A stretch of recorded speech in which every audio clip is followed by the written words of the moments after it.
Hi, my name is Sami Shah. Actually my name is Sami Shah.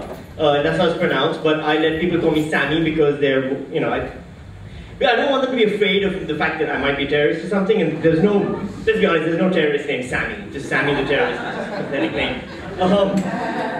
But it's true, I am from Pakistan. I moved to Australia very recently, like 2-3 months ago, and everyone in Perth has been wonderful. We just came to Perth, and you guys have been great. Everyone's been really welcoming and friendly. They do ask me a weird question, which I'm not sure I understand. Everyone asks me when I tell them, they go, where have you come from? And I say, I've come from Pakistan. And then they go, how'd you get here?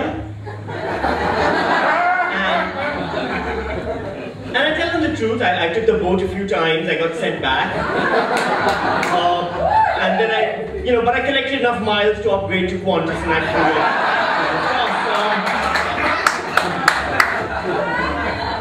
And I read about the shark attacks.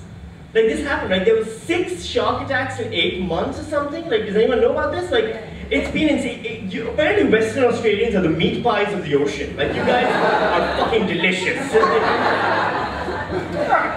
But there's a very easy way to prevent shark attacks, and nobody seems to be figuring that out. Like, just not go in the ocean, apparently, that's it.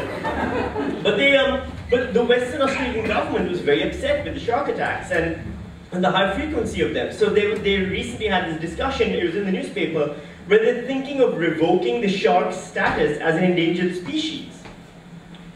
I didn't realize that being on the endangered species list was dependent upon good behavior.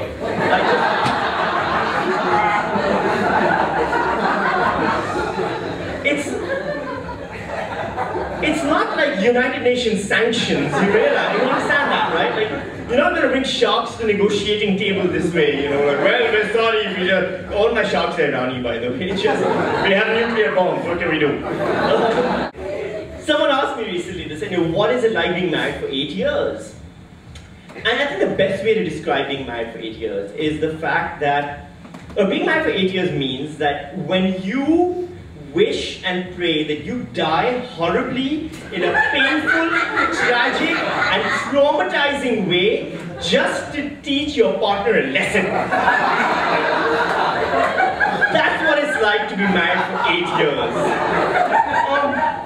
It's true, my wife and I had this huge argument a few months ago. I was getting on a plane, and we had this huge argument, and I got on the flight, and the entire flight, I'm thinking to myself, I hope this plane crashes. I hope it goes down into the ocean, and everyone dies, and they never find my body, so my wife is racked with guilt, and she can never remarry because she doesn't know if I'm alive, or on an island, or dead. That'll fucking teach her. And then I realized there are 200 people on this plane I just condemned to death to teach my wife a lesson who have nothing to do with my marriage. And it's true what they say, suicide is a selfish act, it really is.